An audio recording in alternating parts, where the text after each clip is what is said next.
So what's up mga beb? Ito nahanap na nga po namin itong garden na pinakamaganda dito sa Verona, Italy. Ang ganda nito sa loob guys, kaya nandito pa lang tayo sa labas. Kung makikita nyo sa labas pa lang ang ganda-ganda na. Ang tagal namin hinanap to mga friend. So ito na, papasok na tayo. Sabi ni Pastor Ron, pumasok ka, may pa-entry nga siya sa akin dyan.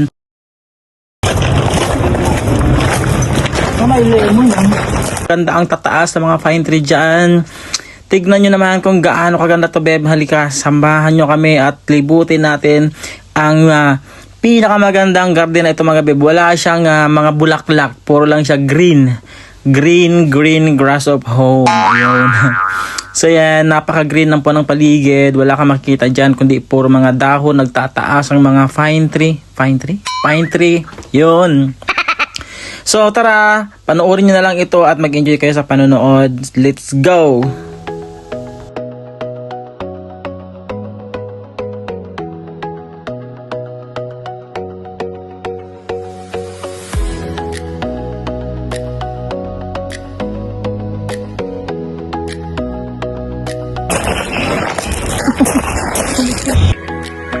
Parang may drone.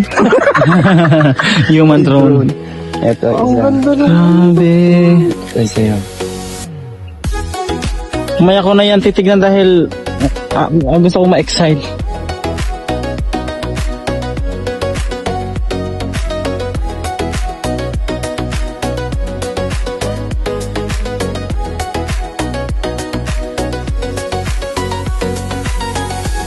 May mga pagong.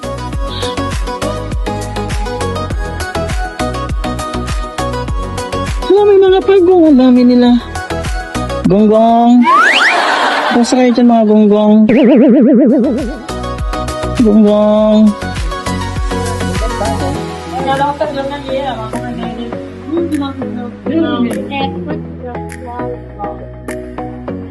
Grabe.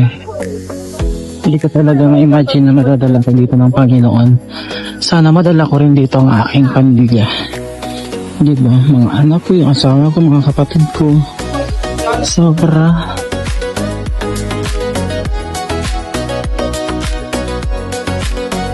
May daanan. Yan. Kung may, ganda siguro niya kung may human drone. Kung may drone. Lib. Grabe. Napakaganda. Ganda yung design ko.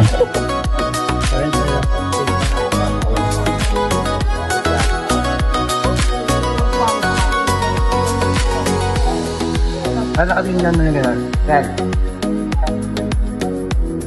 Diba?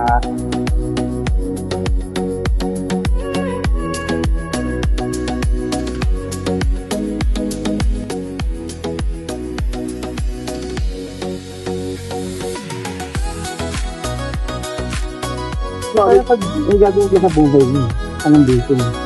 Wala ka ng buwan. Alam mo yun, kahit walang bulaklak pero Hindi ba green na green? Pine tree? Pine tree yan. Pine tree. Ang taas ng mga kalugit. na nakakatakot yung ano. Yan yung lion. Dito tingnan ko. Kahit saan ka lumugar no? Ano yung video?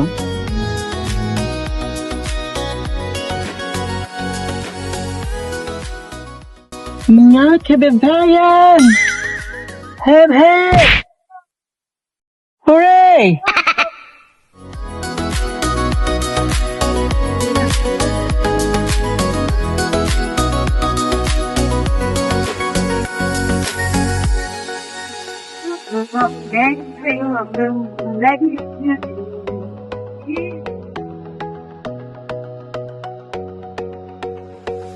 Diba? Ayan, gubat-gubat. Ay, ito ba yung kinakain? May kinakain na ganito, di ba? Ay.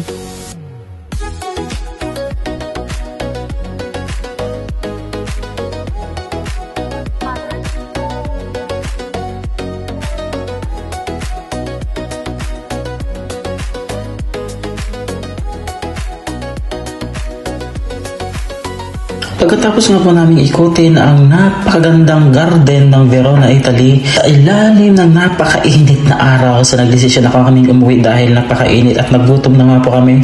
At bago kami umuwi ay dumaan kami dito sa Pinoy Store. Nakita namin ito kanina bago kami umakyat ng garden. So bago kami dumiretso sa pag-uwi ay nagdesisyon kami na dumaan kami dito at tignan kung ano ang aming mabibili. Kami nagugutom na. So welcome po dito sa may Pinoy Pop Superstar. Ay ano to? Dito ang kanilang mga menu sa labas.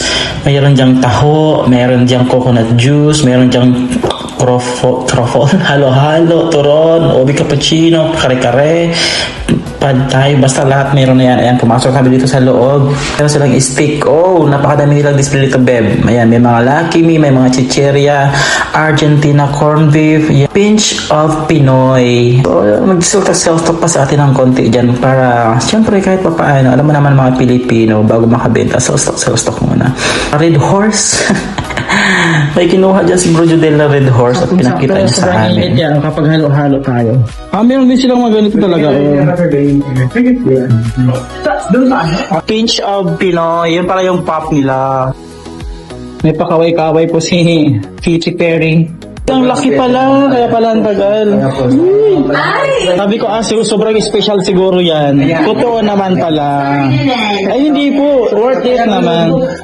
Kaya tinagyan siguro kasi di ba ang ginagay? Kasi dinagyan pala talaga ng Pilipinas. Oh, man. Can I pay by credit card? Oh? Tatlo? Opo.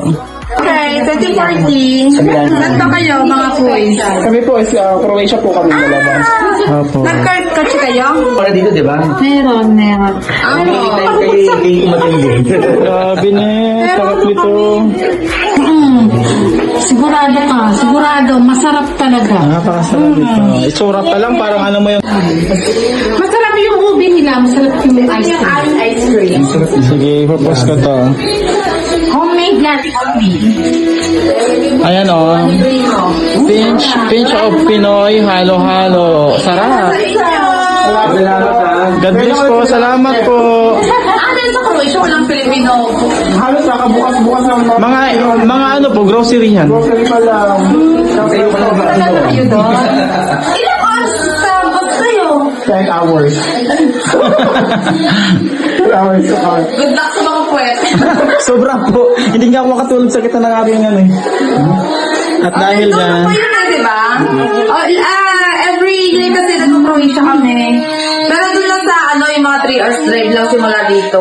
Malapit lang. sa mga isla-isla nga po. Ano pa nga yung isang... Rijeka, Sadar, Zadar. Kasi kayo, malapit na yung Zadar. Zara. Yun. Zadar. Kasi may ano doon, may shortcut.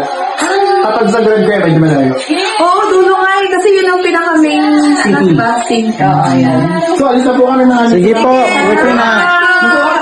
Tumagal at lumago pa itong business niya. Wala na,